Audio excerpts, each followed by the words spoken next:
Welcome to my channel, The World of Science Fiction. Don't forget to like and subscribe to the channel.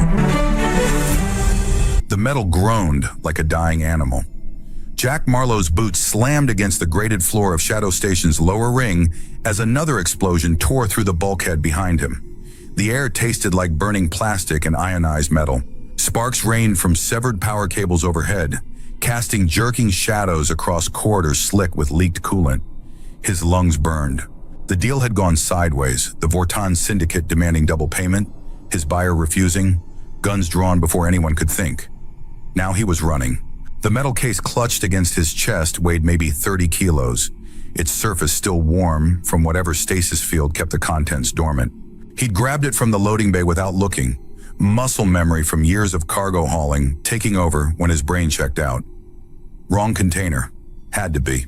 But there was no going back. Not with half the station's security tearing through the smoke behind him, their shouts echoing off corroded walls. His ship sat in docking cradle 7, a battered courier vessel called the Wraith that had seen better decades. The airlock hissed open before he reached it, his implant pinging the authorization codes. He threw himself inside, case clattering across the deck as he hit the manual seal. The door slammed shut. Bolts engaged with metallic finality. "Launch!" he barked at the ship's aging AI. Docking clamps still engaged. "Override!" The Wraith shuddered as explosive bolts blew the clamps apart. G-forces slammed Jack against the pilot's seat as the thrusters fired, shoving them clear of the station's rotating superstructure. Weapons fire traced red lines through the void behind them. But Shadow Station's defense grid was offline. Another casualty of the firefight. In 15 seconds, they'd cleared the debris field. In 30, he punched the subliminal drive and the stars stretched into lines. Silence descended like a fist closing. Jack's hands shook on the controls. Sweat dripped from his jaw onto his flight jacket, the fabric worn thin at the elbows, the old Marlowe squadron patch barely visible through the grime. He was 42 standard years old. He'd been flying freight runs for the past decade, ever since the military discharged him for reasons he tried not to think about. Every job got him a little closer to paying off the race debts. Every job landed him a little deeper in shit. This one might have just killed him. He staggered back to the cargo bay, legs unsteady from adrenaline crash. The case lay where it fell, its magnetic lock still engaged. No markings, no identification codes. The metal was some high-grade alloy that didn't show up on standard scanners. Expensive tech, military-grade containment. His gut twisted. Should have checked the manifest, he muttered. But there was no manifest. There never was, not on Shadow Station.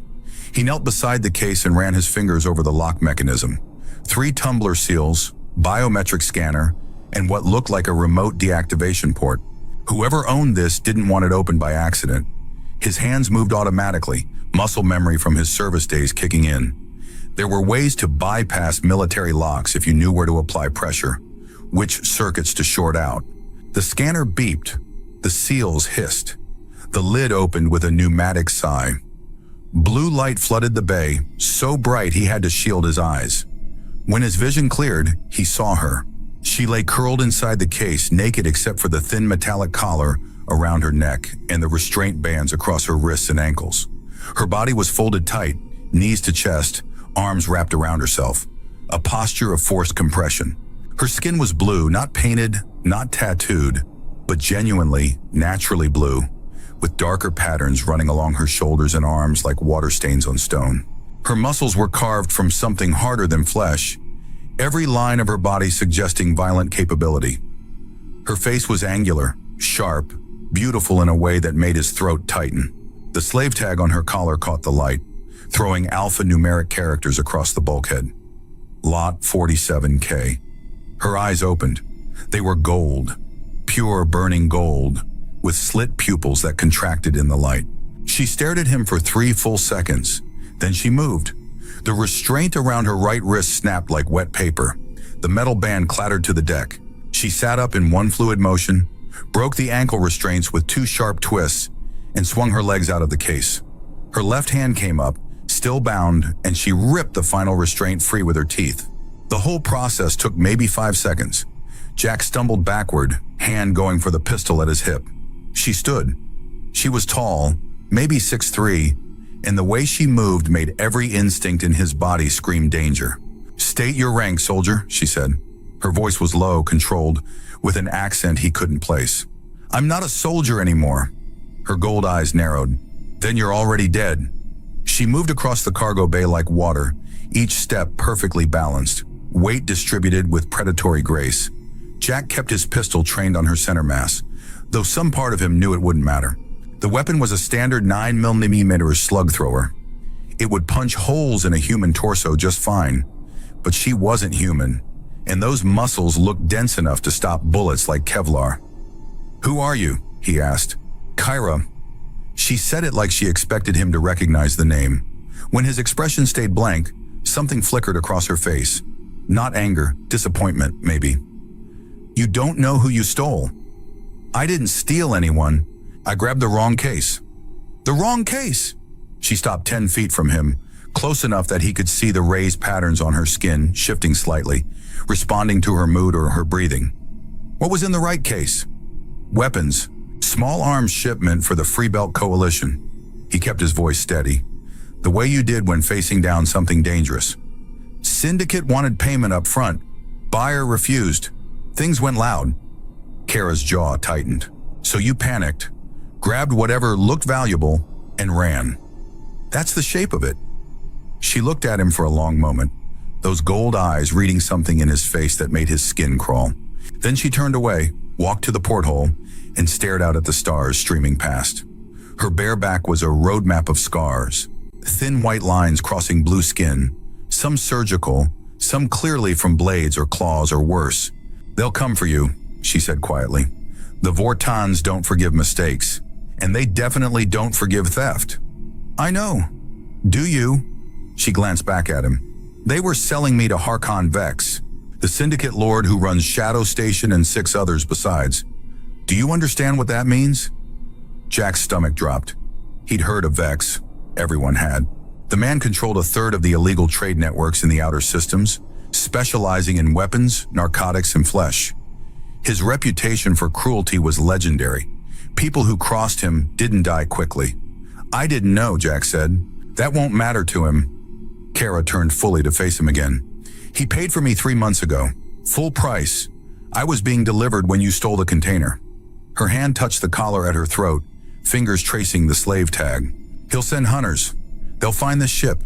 They'll kill you slowly enough that you beg for death. Then they'll kill me slowly enough that I can't beg. So what do you want me to do? Take me back." The words hit him like a slap. "What?" "You heard me. Turn this ship around and take me back to Shadow Station. Tell them you made a mistake. Give me to Vex." Her voice was utterly flat.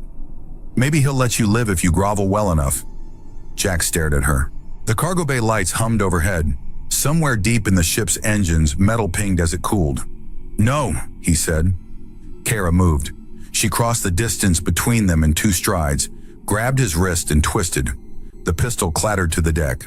Her other hand slammed into his chest hard enough to drive the air from his lungs and send him stumbling backward into the bulkhead. The metal dented with the impact. She followed, one hand flat against his sternum, pressing him into the wall with strength that felt like a hydraulic press. Her face was inches from his. He could see flecks of silver in her gold eyes, could smell something on her skin like ozone and copper. "I saved you," he choked out. "No." Her voice was ice. "You stole my death." She released him and stepped back. Jack slid down the wall, gasping, ribs aching. When he looked up, she was standing over him, her expression unreadable. "I had a mission," she said. "Be sold to Vex, gain his trust, get close enough to put a blade through his throat. That was my purpose. My orders.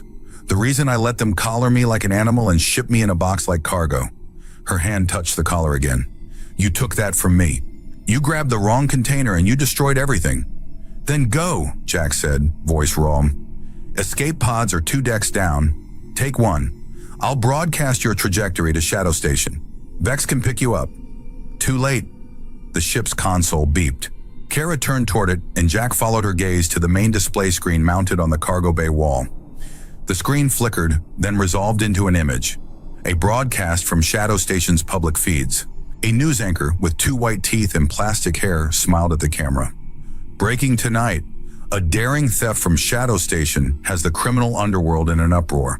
Security footage shows a human smuggler stealing a container belonging to Syndicate Lord Harkon Vex, a container that allegedly held a high-value slave scheduled for private delivery.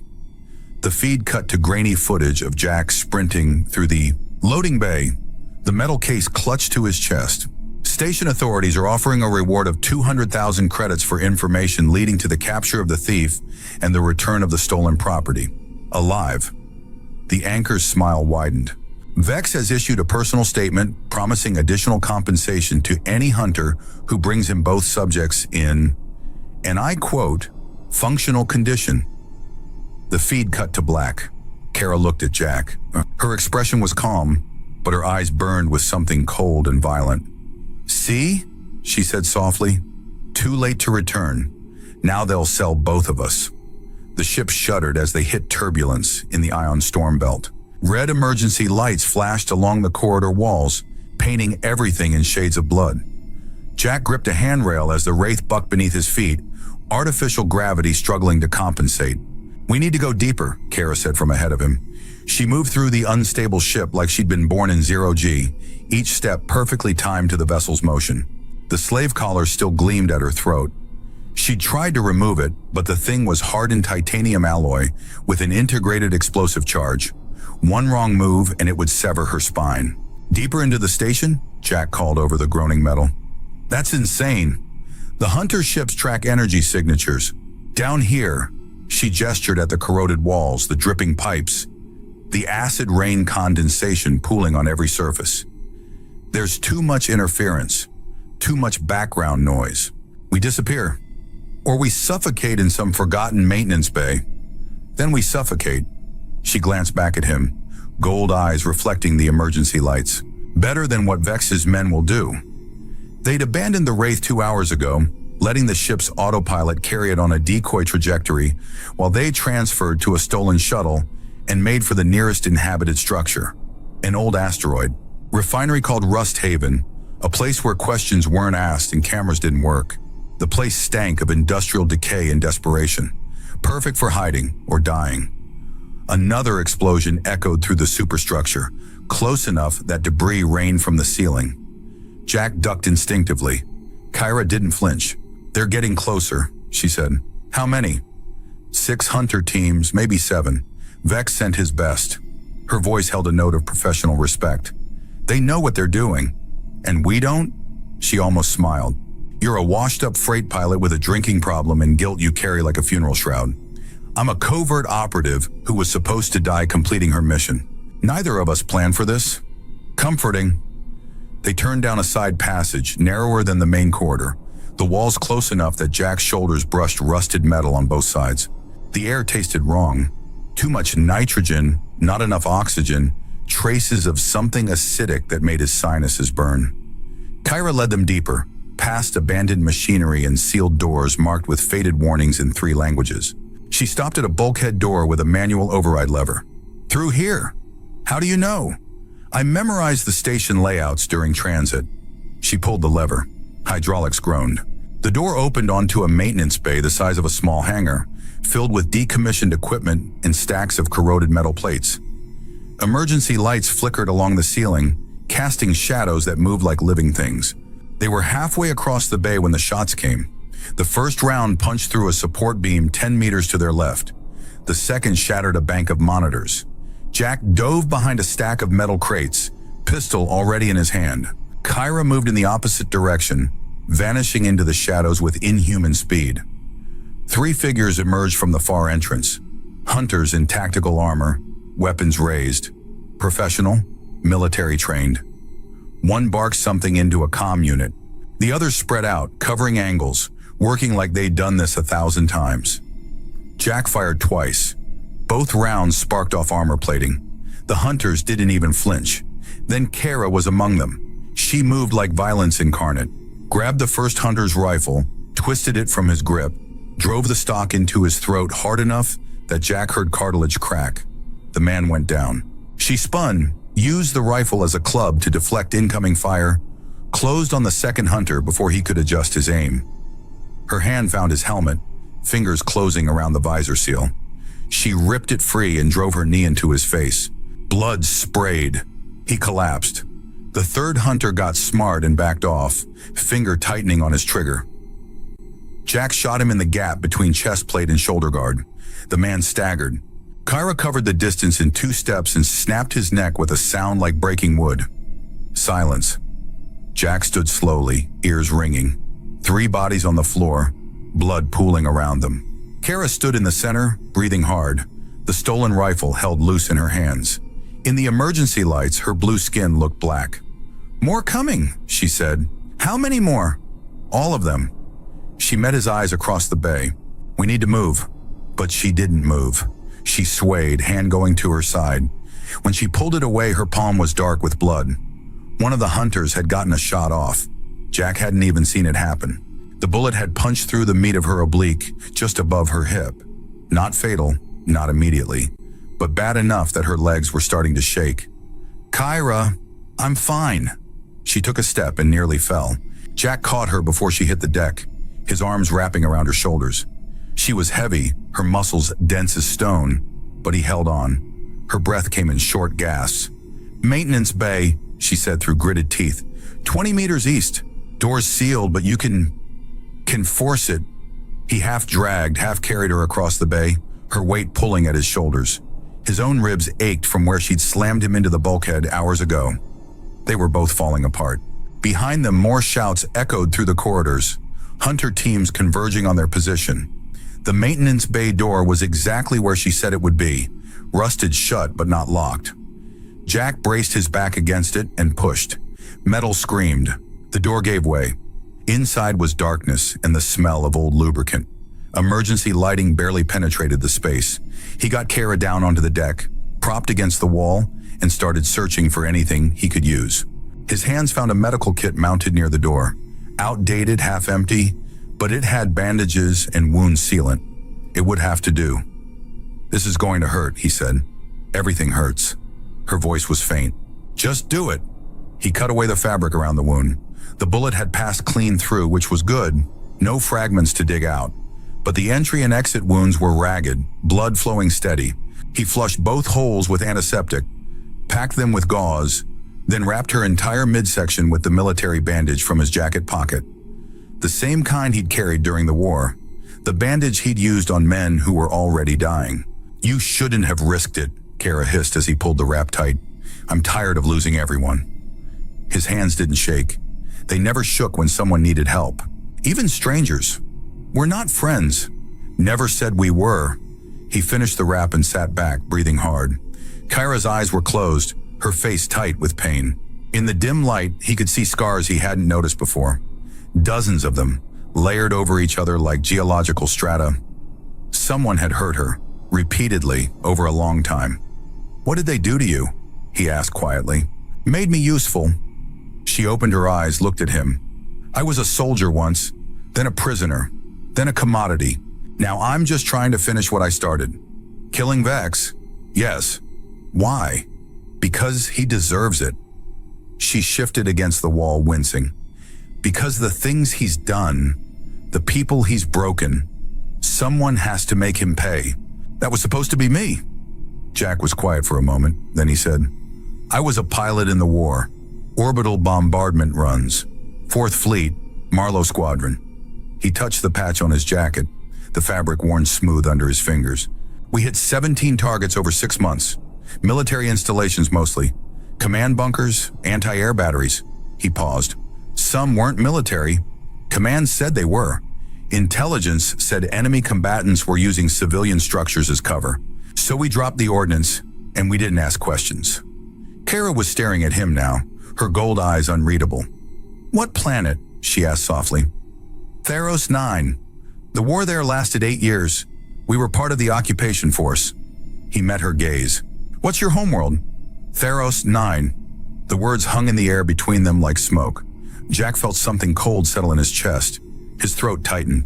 He looked at her scars again, at the patterns on her skin, at the way she held herself even when wounded. And he understood. She was Therosi, one of the indigenous species that had fought the human colonization forces for nearly a decade before surrendering. He'd bombed her world, Killed her people. Maybe killed her family. I didn't know, he said. You never do. Her voice was flat. The faces at the receiving end of your weapons are always just targets. Never people. Never families. He should have said something, apologized, explained. But what words could possibly matter? He'd followed orders and dropped bombs and gone home to sleep in a clean bunk, while buildings burned and children screamed. There was no apology for that. No forgiveness, just the weight of it, carried forever. Kara's hand moved. For a moment, Jack thought she was reaching for him, but she went past him, grabbed his pistol from where it had fallen, and raised it. The barrel pointed at his face. Her finger rested on the trigger. Her hand was steady. He could see his own reflection in her eyes. You destroyed my home, she whispered. Killed my unit. Burned the academy where I trained. Her hand tightened. I should execute you right here. Call it justice. Yeah, Jack said. You should. They stayed like that, the pistol between them, her finger on the trigger, his hands empty. Then slowly she lowered the weapon. But maybe, she said quietly, you're trying to rebuild it. She set the pistol on the deck between them and closed her eyes. Her breathing evened out, settling into the shallow rhythm of sleep or unconsciousness. Jack sat there in the dark, listening to the distant sounds of hunter teams searching the station's lower levels, and wondered how many more mistakes he could survive. The spotlights hit like physical blows. Jack raised his hands to shield his eyes, but the guards forced his arms back down, snapping restraints around his wrists with practiced efficiency. The metal bands tightened until his circulation cut off. Beside him, Kara stood motionless, a shock collar replacing the slave tag around her throat. The collar's indicator light pulsed red, armed and ready to deliver 5,000 volts at the press of a button. They'd been caught 6 hours after leaving the maintenance bay, cornered in a service tunnel by a team using thermal imaging. Kara had been too weak from blood loss to fight. Jack had been too slow. Now they stood in the center of an arena packed with 3,000 people, all of them screaming for blood. The auction house was built inside a gutted cargo hauler the size of a city block. The main floor had been converted into a stage, surrounded by rising tiers of seats that climbed toward the distant ceiling. Holographic displays floated above the crowd, showing real-time bidding figures and close-up shots of the merchandise. The air stank of sweat, alcohol, and something chemical that made Jack's eyes water. An announcer's voice boomed through speakers mounted on every surface. Ladies and gentlemen, creatures of all species and creeds, we have something special for you tonight. The crowd roared. Lot 47K, the legendary Kyra, undefeated arena champion of Theros 9, military operative, and certified dangerous individual. More cheers. And her companion, Jack Marlowe, former human military pilot with a colorful service record and a death wish. Laughter rippled through the audience. Jack caught glimpses of faces in the crowd. Humans, Therosi, Vortans, half a dozen other species, all of them here for the same reason, to watch people be sold like equipment, to participate in the reduction of life to currency. Today's bidding starts at 50,000 credits for the pair, the announcer continued. But remember, these two stole from Harkon Vex himself. The winning bid gets bragging rights and the satisfaction of knowing they outbid the Syndicate Lord. More laughter, more cheering. Kyra leaned slightly toward Jack. Ever seen freedom sold by the kilo? No. You will. She paused. Or rather, they will. Jack looked at her. The shock collar's light pulsed against her blue skin. Her face was calm, almost serene. She looked like someone who'd already accepted death and found it wanting. What are you planning? He asked quietly. Proof of concept. What? Watch. The bidding started. Numbers flashed across the holographic displays. 60,000, 75, 90. The crowd shouted offers, competing with each other, voices blending into a wall of noise. Jack watched the figures climb and felt something sick twist in his stomach. This was what people were worth. This was the math of flesh. 120,000 credits, 140, 175. The bid slowed as the price climbed into territory that made even the wealthy hesitate. Jack could see the syndicate representatives in their private boxes, watching with detached interest, waiting for the right moment to make their move. 200,000 credits. The crowd's noise dropped to a murmur. That was serious money. Enough to buy a ship, a station franchise, a small army. The holographic displays highlighted the current high bidder, a Vortan in black combat armor with the Vex Syndicate insignia on his shoulder. "Going once," the announcer said. Kyra turned her head slightly, looking up at the nearest camera drone. Her lips moved, forming words without sound. Jack followed her gaze and saw what she'd seen, the small black device taped to the underside of her collar. Not part of the shock system, something else. Something she'd been carrying the whole time. "Going twice." "This isn't a knife," Kara whispered. "It's a detonator." Jack's stomach dropped. "You're insane." "No."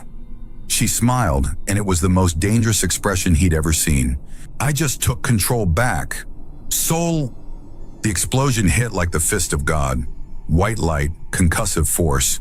The shock collar blew apart in a shower of sparks and shrapnel, but the blast was shaped, directed. It ripped through the collar's locking mechanism and scattered fragments outward without touching Kyra's throat. Secondary charges detonated along the restraint bands on Jack's wrists, snapping the metal like cheap plastic. The crowd screamed. Kyra moved. She dropped low, swept one of the guard's legs out from under him, caught his rifle as he fell, and came up firing. The rounds punched through camera drones and spotlight mounts. Sparks rained down. Darkness closed around them like a curtain. Jack grabbed a pistol from the nearest guard's belt and shot him in the knee. The man went down howling. More guards rushed the stage from all sides, weapons raised, shouting orders that got lost in the chaos. "Back to back," Kyra barked. Jack pressed his spine against hers. They stood in the center of the stage, two shadows in the failing light, and fought like the world was ending. Kara fired in controlled bursts, dropping guards with brutal efficiency. Jack aimed for joints and gaps in armor, his military training coming back like muscle memory. Bodies fell, blood pooled. The holographic displays shattered under stray rounds, raining fragments of light across the arena floor. The crowd panicked. People surged toward the exits, trampling each other, screaming. The syndicate representatives abandoned their boxes and fled. Somewhere an alarm started wailing, loud enough to drown out the gunfire. "Other slaves!" Kyra shouted over the noise. "The holding pens are 2 levels down." "What?" "We open the pens, we give them a choice." She was already moving, fighting through the guards, her movements economical and brutal. Jack followed, shooting anything that got in their way. They hit the stairs at a dead run, boots pounding on metal, the sounds of pursuit echoing behind them. The holding pens were exactly where Kara said they'd be. A network of cages built into the lower cargo holds, each one crammed with people. Humans, Therosi, Vortans, species Jack didn't recognize.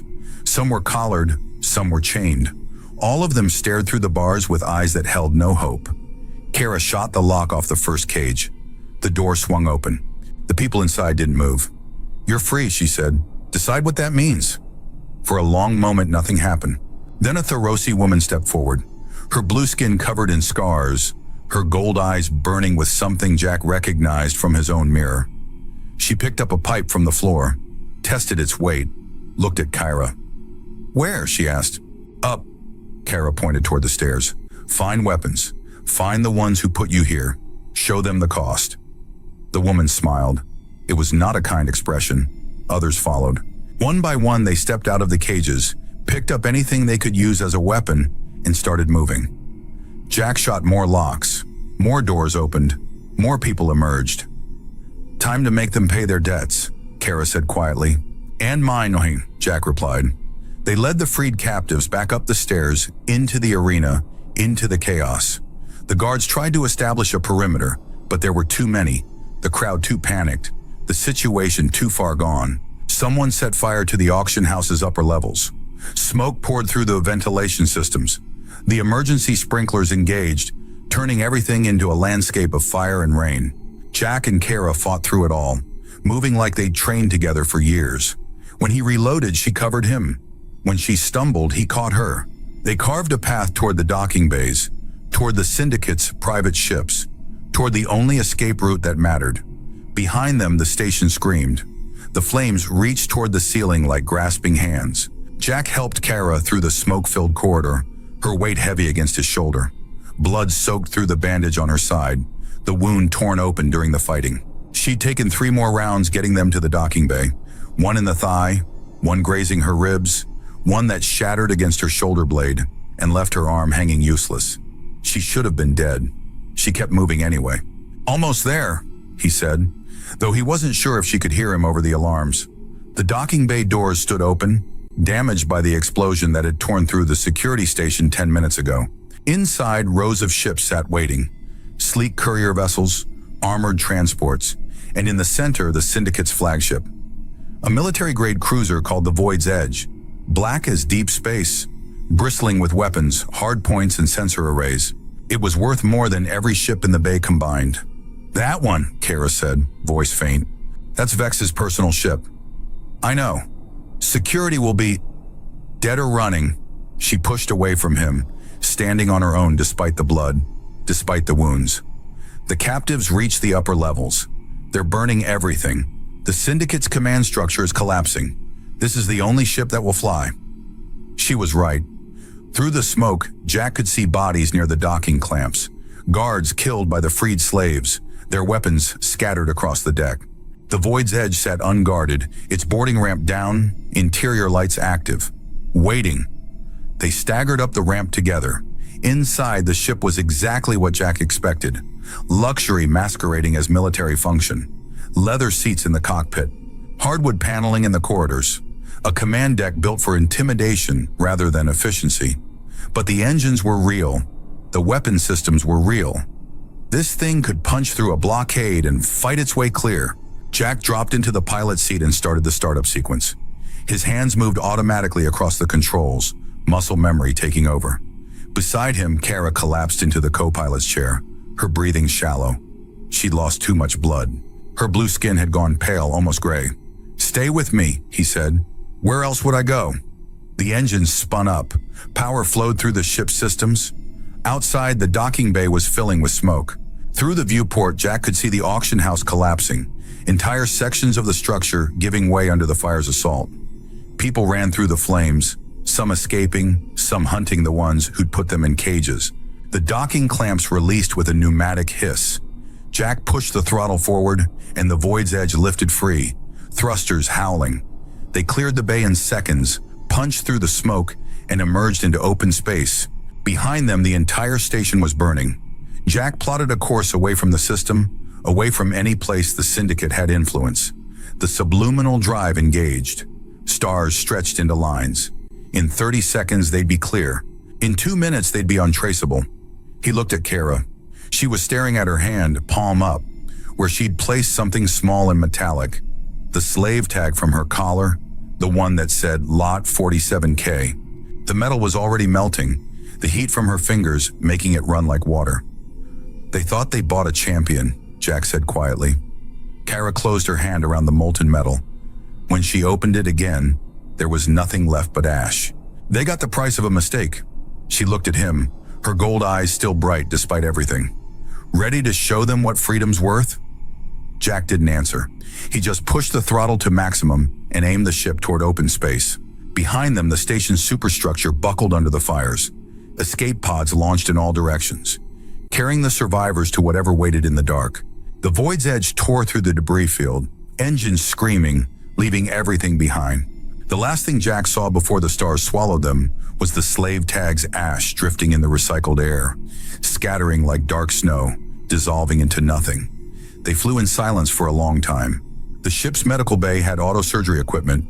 Jack used it to close Kyra's wounds properly, inject antibiotics and coagulants, stabilize her vital signs.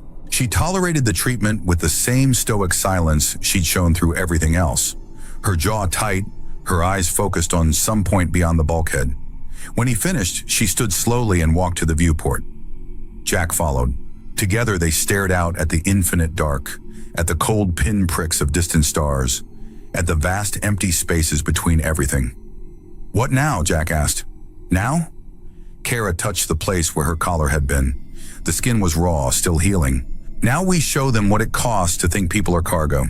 We find the other stations, the other markets, every place that buys and sells lives." She turned to look at him, and her expression held something he hadn't seen before.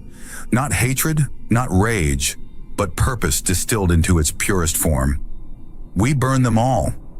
Jack nodded slowly. That'll make us targets for every syndicate in the outer systems. We're already targets. They'll send armies after us. Let them." She smiled, and for the first time it reached her eyes.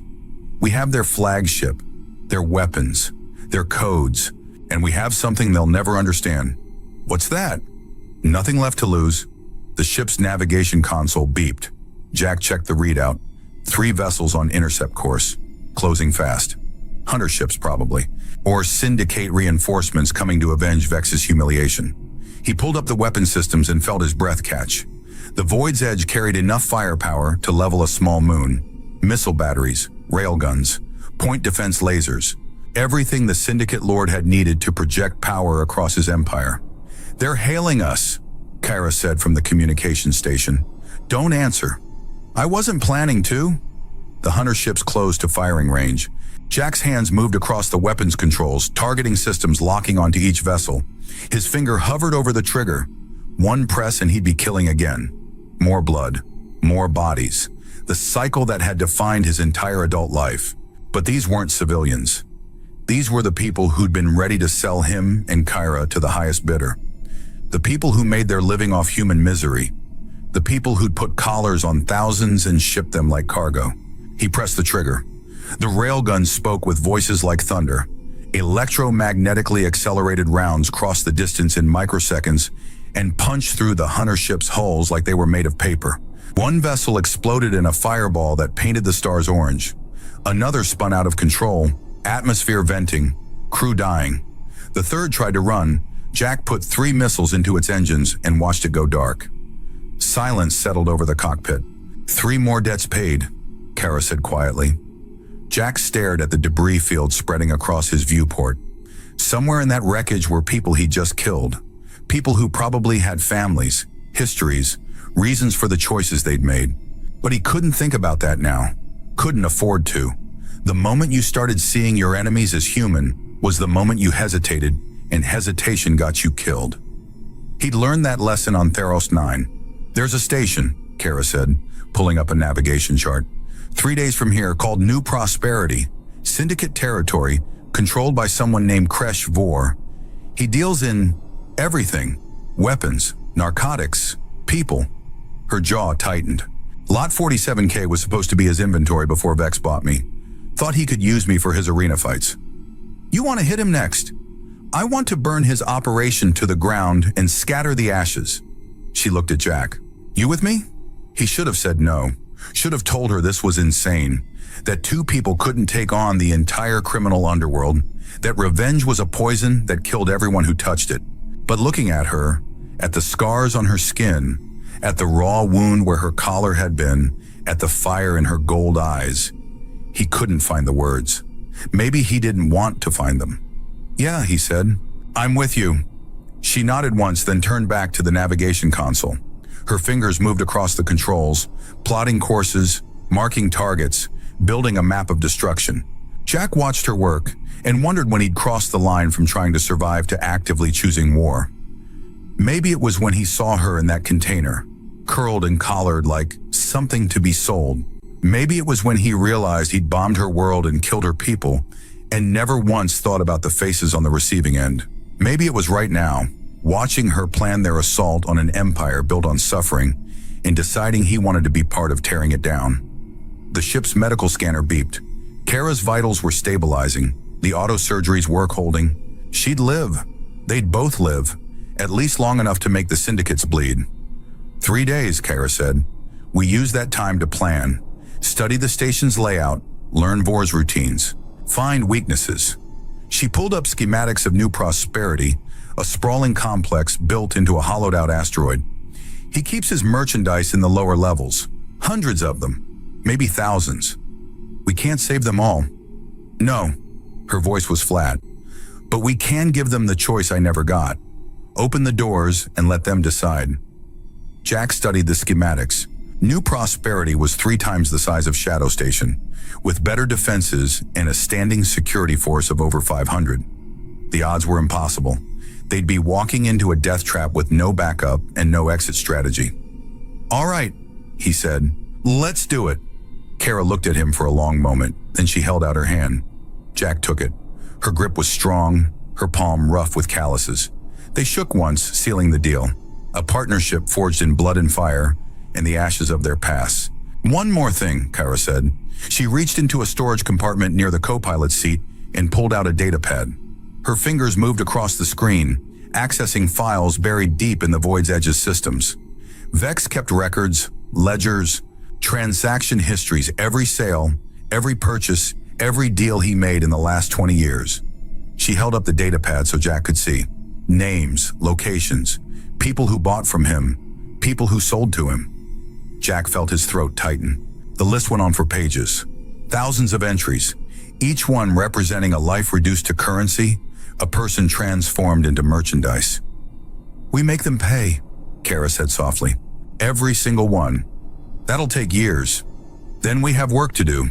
She set the datapad between them and pulled up the first target after Vor, a human named Drex Canis, who operated a trafficking ring out of the Belt colonies. Then another, a Vortan called Shessa, who specialized in military-age humans. Then another, and another, names and faces and locations scrolling past like an indictment of everything wrong with the galaxy. Jack leaned back in the pilot's seat and stared at the list. This was his life now. Not running freight, not trying to outpace his guilt, but hunting the people who profited from suffering. Making them answer for every collar they'd put on every neck, every cage they'd locked, every auction they'd held. It wasn't redemption. Nothing could redeem what he'd done on Theros 9. The bombs he'd dropped, the lives he'd ended without ever seeing their faces. But maybe it was something. Maybe it was enough. 3 days, he said quietly. Kara nodded. 3 days. Then we show Vor what happens when you mistake people for profit. Outside the viewport, the stars burned in the endless dark. The Void's Edge cut through space like a blade, carrying them toward new prosperity, toward the next fight, toward whatever waited in the fire. Behind them, Shadow Station was still burning, the freed captives still hunting their former masters through smoke-filled corridors, justice being written in blood and ash. Jack closed his eyes and let the ship's engines hum through his bones. For the first time in 10 years, he felt like he was flying towards something instead of running away. It was a strange feeling, uncomfortable, almost painful, but real. He looked at Kara. She was staring at the datapad, at the list of names, her expression carved from stone. The wounds on her body would heal, the scars would remain. But the collar was gone, melted to nothing, scattered like dust. "We're going to die doing this," Jack said. "Probably." Kara didn't look up. "But we'll show them what freedom's worth first." She smiled then, small and fierce, and absolutely certain. Jack found himself smiling back. The Void's Edge flew on through the dark, 2 broken people at its helm, a ship full of weapons pointed at an empire built on chains. The stars wheeled overhead, cold and distant and uncaring. But somewhere in their light, justice was being measured. Somewhere in their fire, debts were being paid. And somewhere in the hollowed-out asteroid called New Prosperity, a man named Kresh Vor was about to learn what it cost to think people could be bought and sold like cargo. 3 days. Then the reckoning would begin.